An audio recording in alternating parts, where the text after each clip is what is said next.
O Evangelho de Mateus por Emanuel, Mateus 6, 13. E não nos introduzas em tentação, mas livra-nos do mal.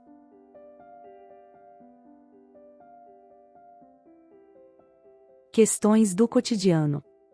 Se fomos injustamente desconsiderados por alguém, não será mais razoável deixar esse alguém com a revisão do gesto irrefletido, ao invés de formularmos exigências, nas quais viremos talvez unicamente a perder a própria tranquilidade? Se fomos ofendidos, por que não nos colocarmos, por suposição, no lugar daquele que nos fere, a fim de enumerar as nossas vantagens e observar, com silencioso respeito, os prejuízos que lhe dilapidam a existência?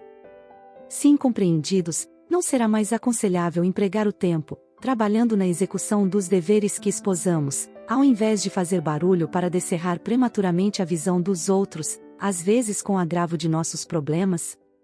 Se criticados, em razão de erros nos quais tenhamos incorrido, por que não nos resignarmos às próprias deficiências, retomando o caminho reto, sem reações e provocações que somente dificultariam a nossa caminhada para a frente?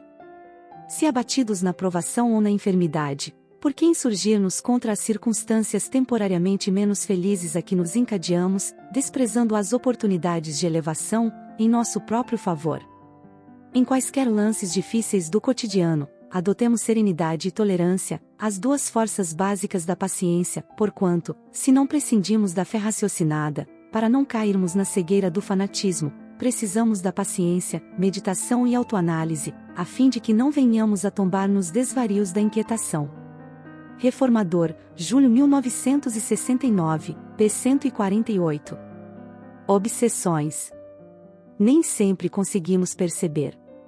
Os processos obsessivos, bastas vezes, porém, principiam de bagatelas, o olhar de desconfiança, um grito de cólera, uma frase pejorativa, a ponta de sarcasmo, o momento de irritação, a tristeza sem motivo, o instante de impaciência, a indisposição descontrolada. Estabelecida a ligação com as sombras por semelhantes tomadas de invigilância, eis que surgem as grandes brechas na organização da vida ou na moradia da alma, a desarmonia em casa, a discórdia no grupo de ação, o fogo da crítica, o veneno da queixa, a doença imaginária, a rede da intriga, a treva do ressentimento, a discussão infeliz, o afastamento de companheiros, a rixa sem propósito. As obsessões que envolvem individualidades e equipes quase sempre partem de inconveniências pequeninas que devem ser evitadas, qual se procede com um minúsculo foco de infecção. Para isso, dispomos todos de recursos infalíveis, quais sejam a dieta do silêncio, a vacina da tolerância, o detergente do trabalho e o antisséptico da oração. Reformador, 7.969, p. 197. Não te afastes. A superfície do mundo é, indiscutivelmente, a grande escola dos espíritos encarnados. Impossível recolher o ensinamento, fugindo à lição. Ninguém sabe, sem aprender. Grande número de discípulos do Evangelho, em descortinando alguns raios de luz espiritual, afirmam-se declarados inimigos da experiência terrestre. Furtam-se, desde então, aos mais nobres testemunhos. Defendem-se contra os homens, como se estes lhes não fossem irmãos no caminho evolutivo. Enxergam espinhos, onde a flor desabrocha, e feridas venenosas, onde há riso inocente. E, condenando a paisagem a que foram conduzidos pelo Senhor, para serviço metódico no bem, retraem-se, de olhos baixos, recuando do esforço de santificação. Declaram-se, no entanto, desejosos de união com o Cristo, esquecendo-se de que o Mestre não desampara a humanidade. Estimam, sobretudo, a oração, mas, repetindo as sublimes palavras da prece dominical, ouvidam que Jesus rogou ao Senhor Supremo nos liberte do mal, mas não pediu o afastamento da luta.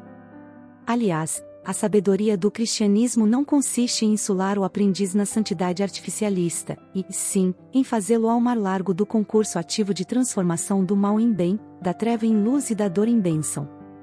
O Mestre não fugiu aos discípulos, estes é que fugiram dele no extremo testemunho. O divino servidor não se afastou dos homens, estes é que o expulsaram pela crucificação dolorosa.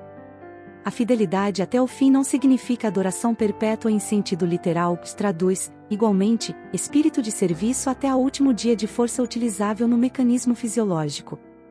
Se desejas, pois, servir com o Senhor Jesus, pede a Ele te liberte do mal, mas que não te afaste dos lugares de luta, a fim de que aprendas, em companhia dele, a cooperar na execução da vontade celeste, quando, como e onde for necessário. Vinha de Luz. Ed. Feb. Capítulo 57.